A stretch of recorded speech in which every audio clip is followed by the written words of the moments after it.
Hello. Hello. What are you doing here? I came to rescue you. Rescue me? A commoner. Actually, I came to beg your forgiveness. The first test of honor, I betrayed your trust. Please, Danielle. Say it again. I'm sorry. No. The part where you said my name. Danielle. Perhaps you would be so kind as to help me find the owner of this rather remarkable shoe. Where did you find that? She is my match in every way. Please tell me I haven't lost her. It belongs to a peasant, Your Highness, who only pretended to be a courtier to save a man's life. Yes, I know. And the name's Henry, if you don't mind.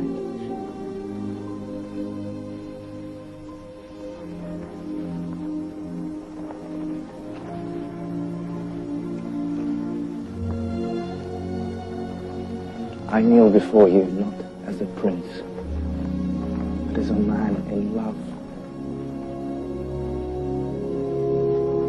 But I would feel like a king if you, Danielle de Barbavat, would be my wife.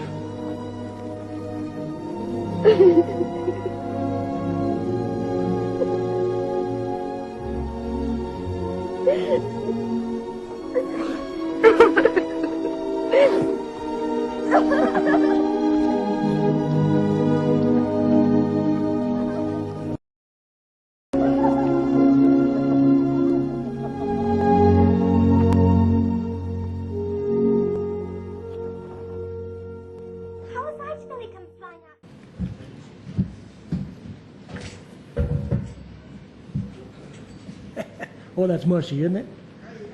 Well, once upon a time, there was a beautiful maiden, an absolute enchantress.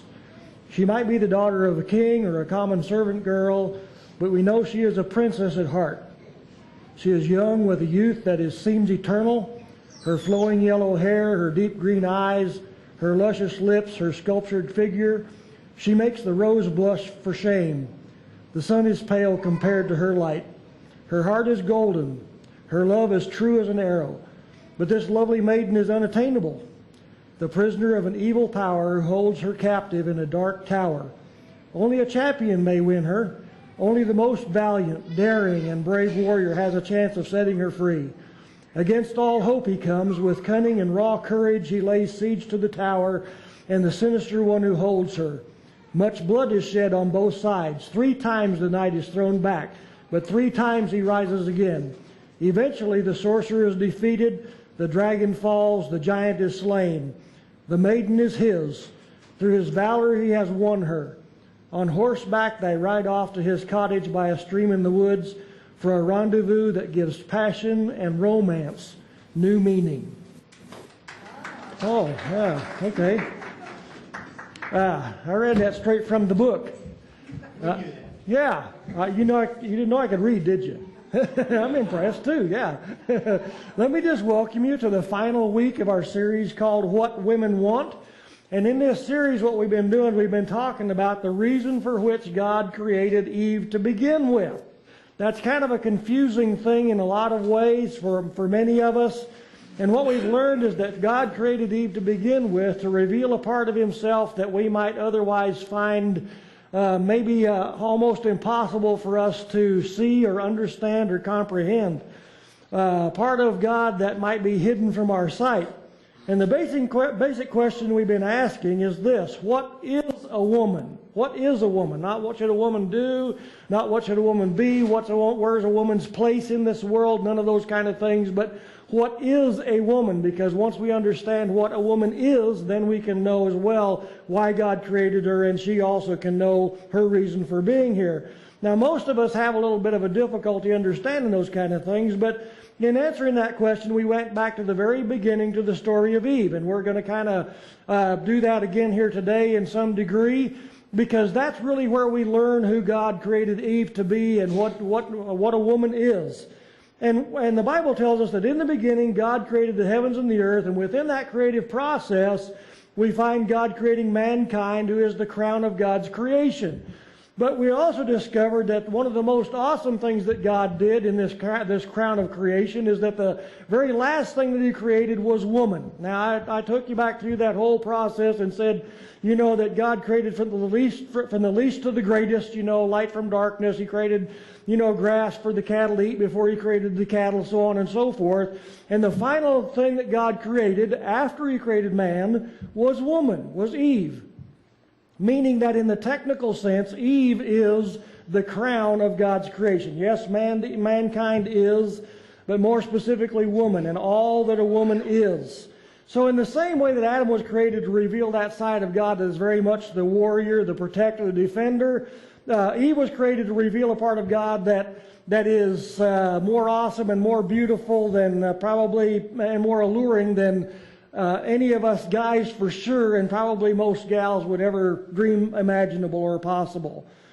However, I think the major problem we face today, as I've said before, and I'm going to say it again, is that Satan has taken the most awesome thing that God has created and tried to turn her into something to be desired and lusted after and those kind of things, rather than to be that representative of who God is.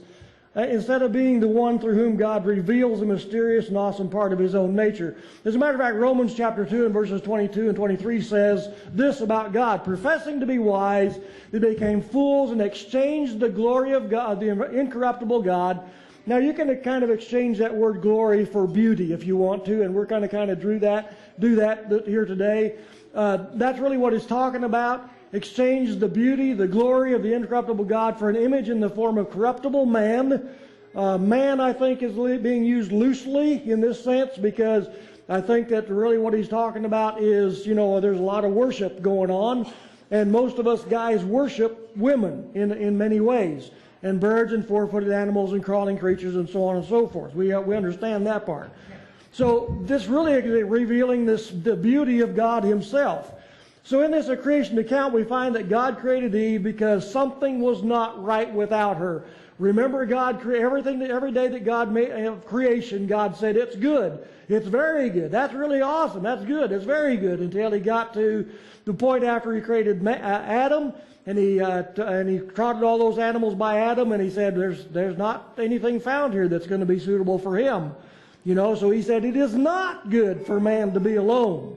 Well, we also discovered that the reason it's not good for man to be alone is because most men, when they get alone by themselves, I know it's redundant, but it's okay.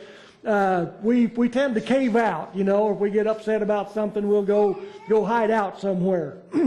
If we do that for very long, then we kind of tend to go off the deep end, don't we? We forget to brush our teeth, comb your hair if you had some, you know, take a bath for maybe 2 or 3 weeks or 2 or 3 years at a time, those kind of things. Without a woman in your life, you know, you just really don't care much about that kind of stuff anymore.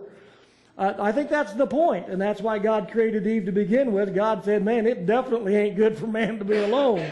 You know, this thing's got to change, you know. So today what we're going to be talking about is a beauty to reveal. A beauty to reveal. We've already discovered that we all are all in need of relationship. We know that. We all need relationship. No man is an island. You know, we all need relationship of one kind or another. God created us, all of us, male, female alike, for relationship. That's why God created us. We need each other. However, as long as we're talking about women here, relationship is not all that God created women for, right? I mean, we can have lots of other relationships in our lives. We have lots of relationships in our lives. So if relationship is the only thing that a woman feels within our life, if that's the only reason God created women, then I'm still confused, because we have lots of relationships, lots of different relationships in life, lots of people in our lives. There's got to be something more to it than that. So Eve, or woman, also is central to the beauty of God, the beauty that God is, or the beauty that is God, if you want to see it that way. So how many of you ever seen the movie that we've been using the movie clips from, Ever After? How many have seen that? I think I asked you that last week. How many guys have seen that? I think I asked you that last week as well. Some of you guys aren't raising your hand, but I think you've seen it anyway. You just don't want to admit it. That's okay. I understand. You know, you don't want to watch those mushy movies. And if you did watch it, you're probably going to tell me, yeah, my wife made me watch it, you know, or something like that. That's okay, whatever. You know, but the Ever After movie is a really good story. It really is. And probably that's why we don't want to admit to it, because it's kind of mushy, and we like it down deep inside. We just don't want to admit it as men, for sure. But it's really a great reinterpretation of the classic Cinderella story or tale, or whatever you want to call that, the fairy tale. Except that in the Ever After story, the twist is that it tells the real Cinderella story without the animation to go with it, without the pumpkins and the mice and the magic spells and the fairy godmothers and all that kind of stuff. It still tells that same story, but without all those other kind of things. So it's retold as the story, love story between a peasant girl and a prince set in the 1500s. That's the story of Ever After, if you haven't seen it. And of course, in this particular story, Cinderella is called Danielle, as you saw in this clip. Now, what happens in this story is that against unbelievable odds, this girl by the name of Danielle, who is, wise and beautiful and independent as she is, she's quite independent and certainly beautiful and wise, stands up against her scheming stepmother and just really fights the odds, works miracles not only in her lives but in the lives of those around her, including the crown prince of France at that particular time in this particular story. So she is beautiful, and she knows she's beautiful, right? I think she knows she's beautiful, at least in this story. But the fact is, her beauty is purposely kept hidden by her wicked stepmother. Her wicked stepmother knows she's beautiful as well. And so she purposely hides that beauty, because she is so jealous of Danielle that she doesn't want this beauty to be revealed. And as the princess that she truly is. I think her stepmother knows that. I think her stepsisters know that. And they're jealous. They don't want that beauty to be revealed, and so they hide it, and they try to squash it and keep it down. So let me ask you this question. How many of you ladies know that there is a princess warrior hidden down somewhere inside of you? How many of you know that? You should know that. You should know that. There's a princess warrior hidden inside of each of you that is waiting to be revealed. If you don't know that, you need to hear that now. You need to hear that clearly. There is a princess warrior hidden inside of you that is waiting to be revealed. But your beauty is hidden, isn't it? As I just saw. I only saw maybe one or two hands being raised. Your beauty is being hidden. Maybe you're afraid that it might be revealed. Maybe you're hiding your own beauty because of the fear of literally being who you are. Maybe you're just afraid of that, Maybe somebody in your family stole your beauty from you when you were a young girl. That happens a lot. Maybe the words of a father, maybe the actions of a father. The actions of someone else in your life has done some things to you that you've stuffed that beauty down inside because you're afraid for it to be revealed. You don't think you're beautiful anymore. And you're allowing them to continue to ruin you because you think you deserve it. Well, you don't. You don't deserve it. You have a princess warrior. You are a princess warrior inside. And that princess warrior is waiting to be revealed to the world around you. So I'm going to tell you right off the bat, and we'll be talking a little more about that today, but You need to let your beauty be seen. You need to let your beauty be seen. Don't let anyone hide it or suppress it, not even yourself. I don't care what your excuses are, what your reasons are. You have a beauty to be revealed, and it needs to be revealed. And I'll tell you why later. It needs to be revealed. So the thing that makes the Cinderella Ever After story so appealing is that Danielle is a princess warrior. That's why we love this story. Even us guys love this story, even if we don't want to admit it. We love this story. It speaks to the deepest part of our being. That we have this true princess warrior who is not afraid to be who she knows she is. And she does all that she can to see that revealed. And she literally becomes the princess that she knows she was born to be. And Danielle has this beauty to be revealed, to unveil before the world. Have you ever noticed that have you ever considered the central role that beauty plays in the life of God? Maybe you haven't. As a matter of fact, if God isn't beautiful, then why would we desire Him, right? If He isn't beautiful, then what is the allure? As a matter of fact, our world tries to make God where He's not beautiful. They're trying to hide His beauty as well, because as long as we can hide His beauty, then as long as Satan can hide his beauty, then people will not run to God. And then we see that all the time, and I've talked about that before in different terms, but the fact is that we run away from God because we're afraid of Him. But if we understand the beauty of God and how awesome God is and the awesomeness of Big G grace, the fact that God is not mad at us because of our sin, then we run to Him for comfort and for healing and all those different kind of things for His beauty rather than running away from Him because of His ugliness. Those of you ladies who have been abused in your life, you know that ugliness in a very real way. And that's exactly what Satan wants. He wants your beauty to be hidden. He does not want your beauty to be unveiled. He does not want the world to see the beauty that's there. So what you need to know is that beauty is the essence of God. Beauty is the essence of God. And God has chosen woman, to reveal a part of His beauty through her that might otherwise be veiled from our view forever. So let me just stop for a second and tell you that the reason I said you need to let your beauty be revealed is because if you don't do that, how will we understand the beauty of God?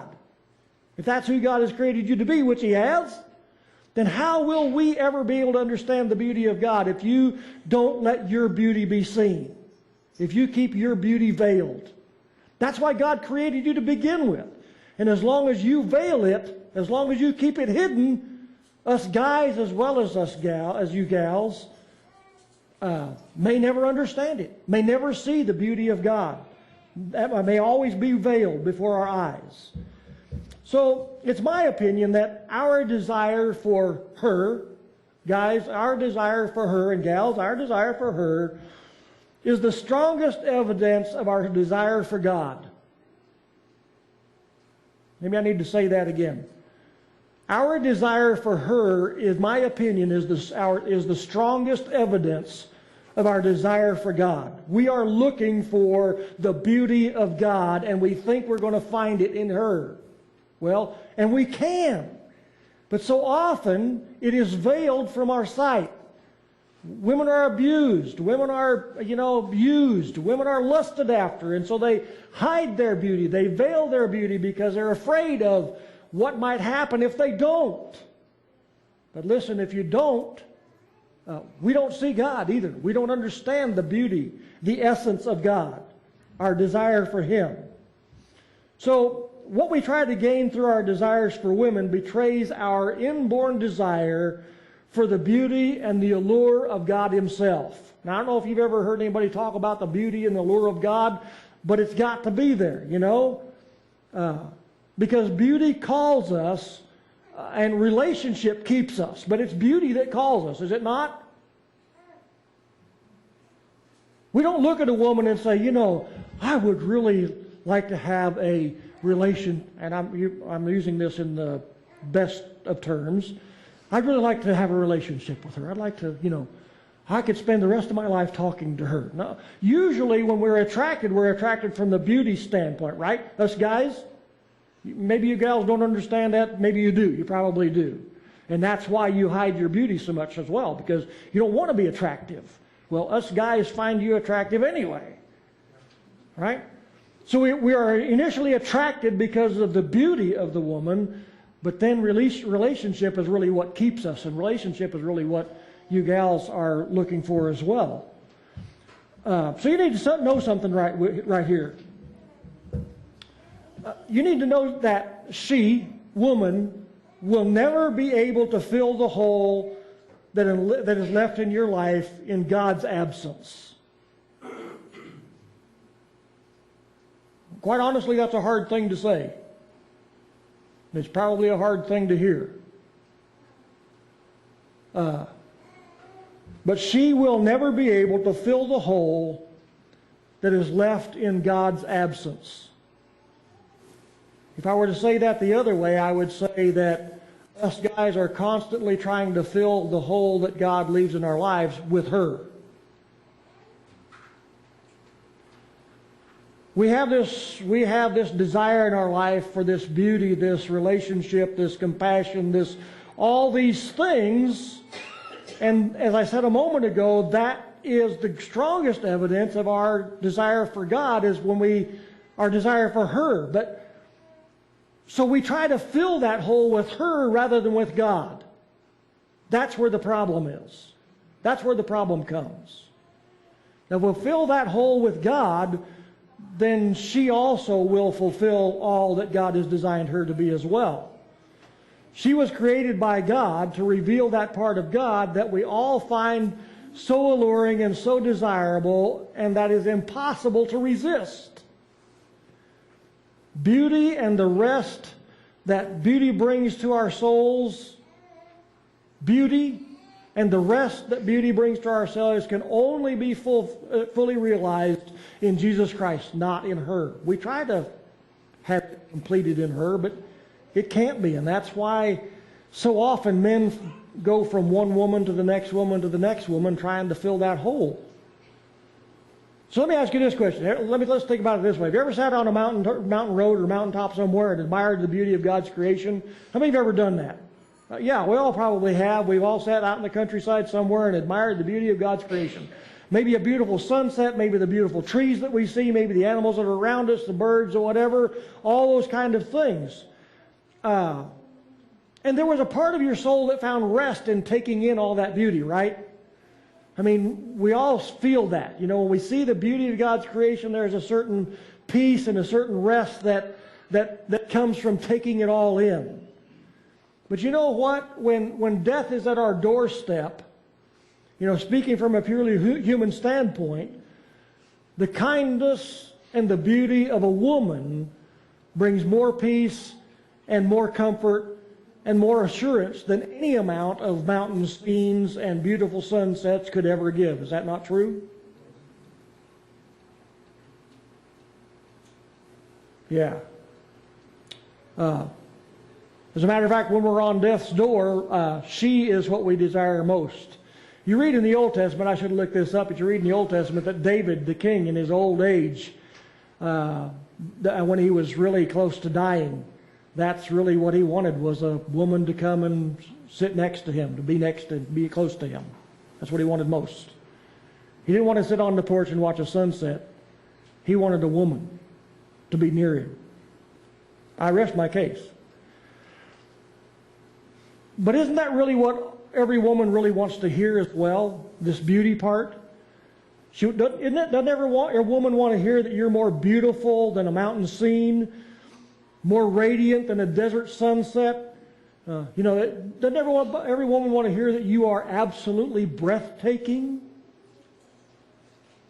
The problem is that many of you have been damaged from early on in your lives, and you don't even accept that. You don't even hear that when it is spoken to you, that you are beautiful, you are breathtaking. You reject that because you think you deserve to be rejected. So the reason why every woman wants to hear that, the reason every woman has this inner question, of do you delight in me? Am I desirable? Do you want to be in a relationship with me? Is because that's what God is asking us as well. Again, she's revealing that part of God that we might not understand otherwise. That God is asking that of us as well. Check out what it says in Psalms chapter 27, verse 4. This is King David who's speaking here. He said, "One thing I've asked from the Lord, that I shall seek, that I may dwell in the house of the Lord and all the days of my life, to behold the beauty of the Lord," right? He said that's what he looks for.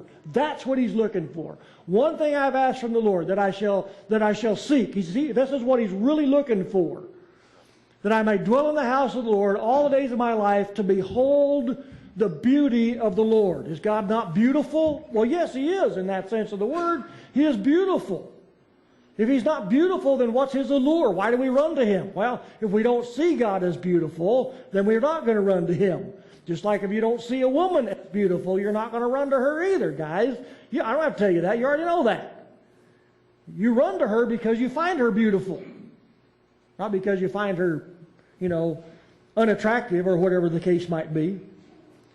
So that's what God is asking us as well, is do you find me alluring? Do you find me attractive? Do you want me? Now what we read here is both relationship as well as beauty, right? We're reading both of those things in this verse, relationship and beauty. So God has given us Eve, God has given us women, the crowning touch of all creation, because beauty is the essence of woman. Beauty is the essence of woman, both physical beauty as well as spiritual beauty. That is the essence of woman. Yeah, it's hidden a lot of times. Yeah, it's downplayed a lot of times. Yeah, a lot of women don't let that show. They only show their rough side, But beauty is the essence of woman, physical beauty as well as spiritual beauty. But I need to caution you here, I guess, it's to some degree, to not over-spiritualize this beauty, because the one depends on the other. When we talk about just simple beauty, one depends on the other and flows out of the other. Not only did God give women a beautiful form, which he did, there's no doubt about that. All of us guys would totally agree, and I'm sure you women would too, that God has given women a beautiful form. I don't need to tell you that, But he also gave her a beautiful spirit as well. And even when she is fierce, it's a feminine fierce, isn't it? I know she can be pretty fierce. She can be really scary sometimes. Make you turn your tail, I can run faster and scared than you can mad, Yeah, it can be really scary. But God also gave her a beautiful spirit. And we see that in her, don't we? Even though a lot of times it's hidden, a lot of times it's veiled, a lot of times the other side comes out more than we'd like for it to. But it's there. We can see it and we desire it. Not only the physical beauty, but the spiritual beauty as well.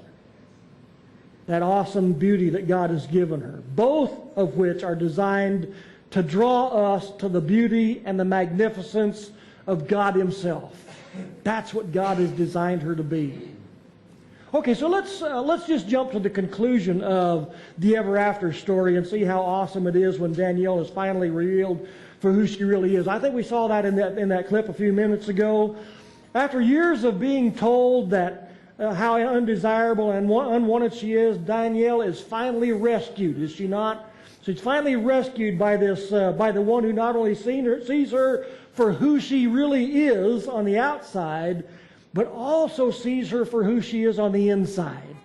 That's what makes this story so appealing, and that's why we hear this story over and over and over again, and retold in so many different ways, is because we all desire that.